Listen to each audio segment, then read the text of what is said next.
বাহ সবাইকে thank you যা পাশে যা তো ফটো ওঠে না তো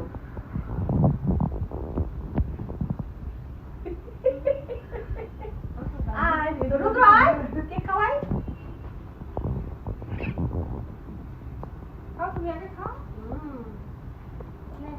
তোর মাকে খাওয়া